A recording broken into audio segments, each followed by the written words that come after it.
Hello everyone, again welcome back. Today we are discuss about most important topic for university exam. तो आज हम बात करने वाले हैं साइकोलॉजी से रिलेटेड जितने भी मोस्ट इंपॉर्टेंट टॉपिक्स हैं जो कि साइकोलॉजी से आ सकते हैं। मोस्ट एक्सपेक्टेड टॉपिक जहाँ पे हमेशा एग्जामिनर की नज़र रहती है कि यहाँ से टॉपिक से हमको देना ही देना है। जो मतलब ये नहीं होता कि जैसे हॉट टॉपिक है, यहाँ से हमेशा कुछ ना कुछ आता है। ठीक है, तो ऐसे मोस्ट इंपॉर्टेंट टॉपिक्स हैं, यूनिट वाइज मैं बताने वाला हूँ।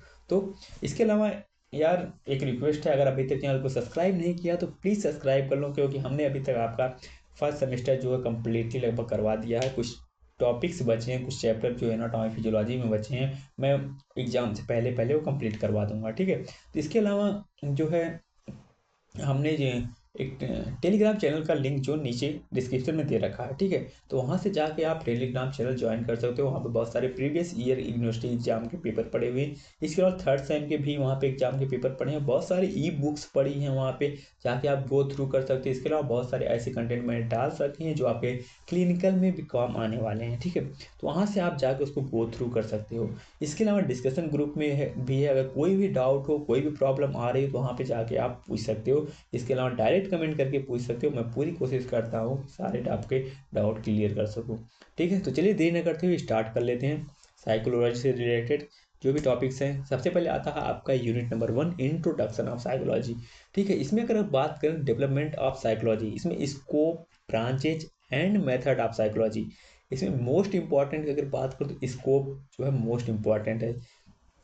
अगर इंटरनल एग्जाम की बात करें हम, तो स्कोप उसमें बहुत बार पूछा जाता है।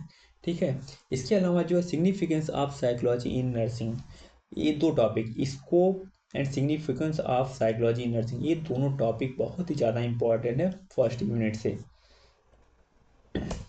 इसके बाद सेकंड यूनिट की अगर बात करें, बायोलॉजिकल बेसिस ऑफ बिहेवियर, ये पूरी यूनिट ही इंपॉर्टेंट है, काफ़ी ज़्यादा इंपॉर्टेंट है।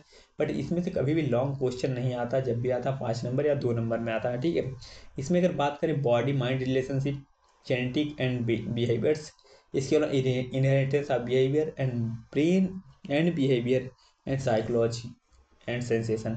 ठीक है, ये टॉपिक जो है इंपॉर्टेंट है। इसमें बायोलॉजिकल बेसिस ऑफ बिहेवियर ज़्यादा बड़ा चैप्टर नहीं है, अगर आप रिलेट करके देखेंगे तो क्या आपका एनाटॉमिकल तरीके से ही है। ठीक है, एनाटॉमी फिजियोलॉजी के तरीके से रिलेट करेंगे तो आप अच्छे से रिलेट कर पाएंगे इस चैप्टर को।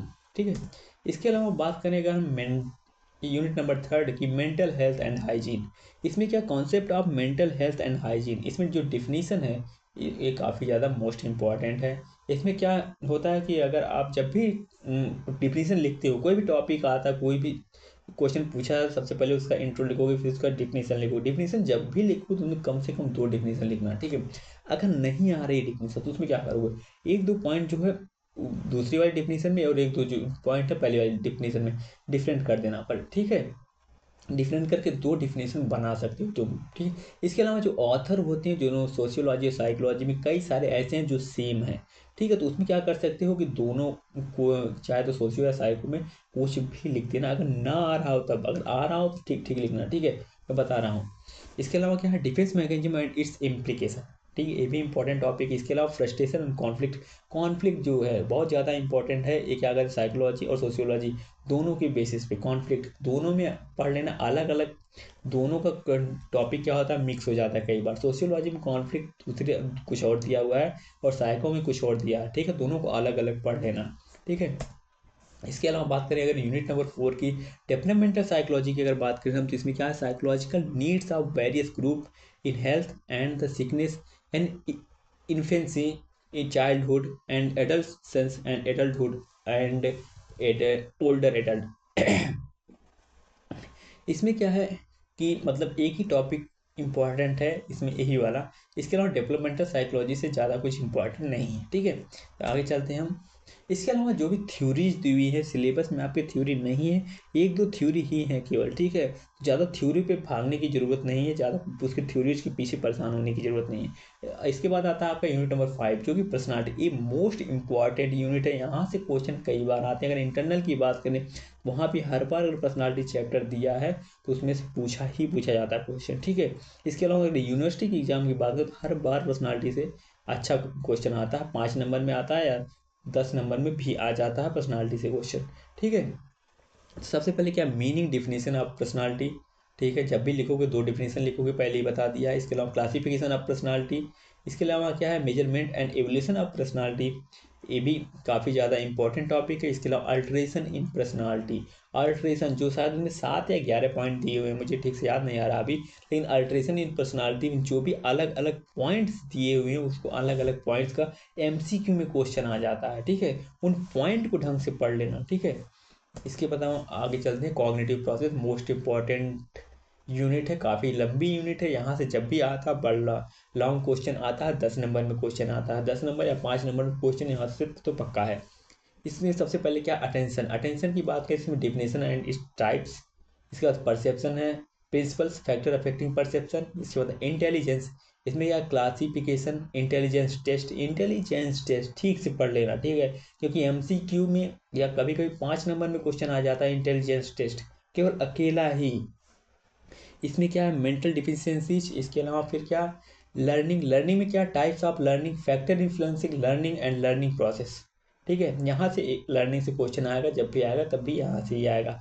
इसके अलावा अगर मेमोरी की बात करें तो factor influencing memory and improve memory, इसमें क्या 2 टाइप्स की शायद मेमोरी इसमें दी हुई, short term and long term करके है। ठीक, तो उसको भी ध्यान से देख लेना, जब भी क्वेश्चन आता 2 नंबर या एमसीक्यू में यहाँ से क्वेश्चन आ जाता है, मेमोरी भी ठीक से पढ़ लेना। इसके अलावा क्या, साइक्रोमेट्रिक असेसमेंट टेस्ट, ये भी एक इंडिविजुअल टॉपिक में क्वेश्चन आता है, जब भी आता है। ठीक है, इसको भी ठीक से कर लेना। इसके अलावा अल्टरेशन इन कॉग्निटिव प्रोसेस, अल्टरेशन जो भी चैप्टर में दिए हुए अल्टरेशन फैक्टर अफेक्टिंग चीज़ें हैं, इन टॉपिक्स को तो अच्छे से करके जाना। ठीक है, इसके बाद आगे चलते हैं। आगे क्या, motivation and emotional process, motivation and emotional process की अगर बात करें तो इसमें मोटिवेशन की साइकिल जो है, इसके अलावा मैस्लो हायरार्की जो है वो काफ़ी ज़्यादा इंपॉर्टेंट है। इसके अलावा emotion, alteration of emotion and stress and adaptation, ये जो है मोस्ट इम्पॉर्टेंट है, स्ट्रेस एंड एडॉप्टेशन। ठीक है, साइकोलॉजी की अगर बात करें तो इसमें स्ट्रेस एंड एडॉप्टेशन या कोपिंग मैकेनिज्म की बात ना आए तो ऐसा हो ही नहीं सकता है। ठीक है, तो आप क्या करोगे, स्ट्रेस एंड एडॉप्टेशन जो है ठीक से करके जाना। इसके अलावा बात करें अगर यूनिट नंबर 8 की, तो साइकोलॉजिकल असेसमेंट टेस्ट, इसमें क्या, types and principle of psychological assessment test. ठीक है, तो ये आपका यहाँ से इंपॉर्टेंट टॉपिक है। इसके अलावा एप्लीकेशन ऑफ सॉफ्ट स्किल की अगर बात करें हम, तो concept of soft skill and types and IPR, IPR में मैंने आईएमपी लिख रखा हुआ है, आईपीआर यानी कि इंटरपर्सनल रिलेशनशिप, ये जो काफ़ी ज़्यादा इंपॉर्टेंट है, यहाँ से क्वेश्चन पूछने की प्रोबेबिलिटी बहुत ही ज़्यादा होती है।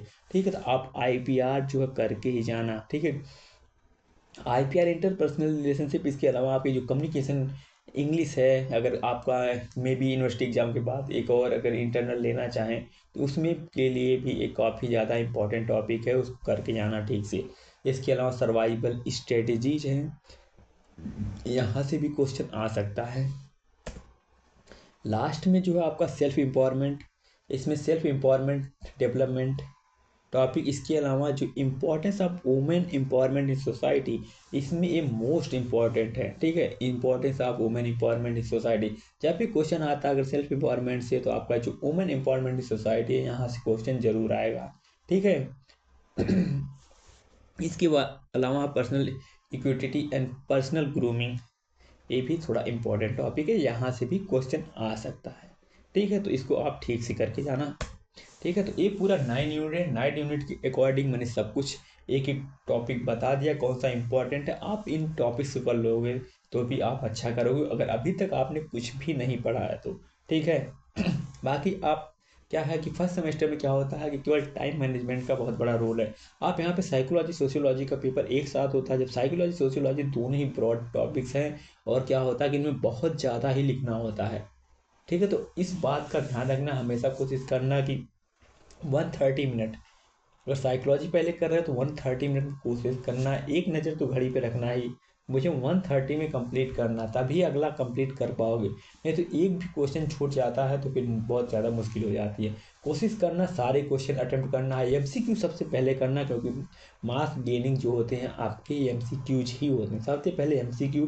फिर अगर तुम शॉर्ट करना चाहते हो शॉर्ट करो, क्वेश्चन नंबर डाल के करना। ठीक है, सीरियल वाइज करना। अगर एमसीक्यू कर रहे हो तो एमसीक्यू करना, शॉर्ट क्वेश्चन करना चाह रहे हो शॉर्ट क्वेश्चन करना, अगर लॉन्ग स्टार्ट करना चाहते हो तो लॉन्ग सबसे पहले अगर एमसीक्यू करो, फिर लॉन्ग करो, फिर जो करना चाहते हो करो। ठीक है, अगर लॉन्ग क्वेश्चन में 2 क्वेश्चन आते हैं या एक क्वेश्चन आता है, कोशिश करना 25 मिनट या 30 मिनट, ठीक है। इसके बीच में टाइम ना, इससे ज़्यादा टाइम मत देना, ठीक है। मैं हर वीडियो में बताता हूँ, जब भी क्या होता है कि एग्ज़ाम अटेम्प्ट करने की बात आती है तो सबसे ज़्यादा स्टूडेंट्स को प्रॉब्लम इसी में होती है। मेरे जूनियर्स भी हैं, कई सारे जूनियर्स थे जिन्होंने फर्स्ट सेमेस्टर में क्या किया था कि कई सारे क्वेश्चन छोड़ दिए थे, ठीक है। बाद में अगर ग्रेस लिख के आ जाता तो उसमें मार्कशीट में भी ग्रेस लिख के आ जाएगा, ठीक है। तो आप कोशिश करना कि आप मतलब 3 आवर में पूरा क्वेश्चन पेपर कंप्लीट करो, ठीक है। इसके अलावा यार लास्ट में फिर से रिक्वेस्ट हो गई, चैनल को सब्सक्राइब नहीं किया तो प्लीज़ सब्सक्राइब करना, वीडियो पसंद आए तो प्लीज़ लाइक करना और अपने दोस्तों के साथ भी शेयर करना। और डिस्क्रिप्शन में आपको टेलीग्राम चैनल का लिंक मिल जाएगा, वहाँ से जाके आप चैनल ज्वाइन कर लो, ठीक है। मिलते हैं नेक्स्ट वीडियो में। Thank you.